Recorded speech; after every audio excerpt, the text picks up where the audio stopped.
الرزق مش كل حاجة بنجري وراها بس، الرزق كمان بيجري ورانا واحنا مش واخدين بالنا.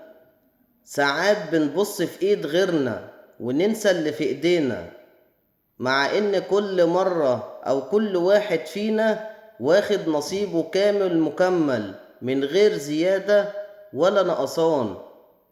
اشتغل واتعب واسعى، بس ما تسيبش القلق ياكل قلبك، لأن القلق عمره ما زود رزق ولا قرب بعيد.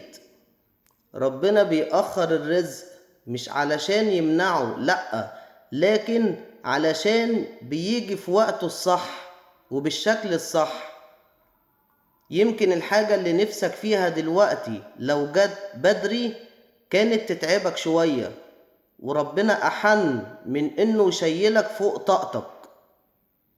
خليك فاكر دايما إن اللي ليك هيجيلك لحد عندك، واللي مش ليك لو لفيت الدنيا كلها مش هتاخده.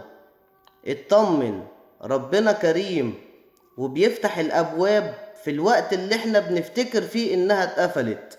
وصلى على النبي.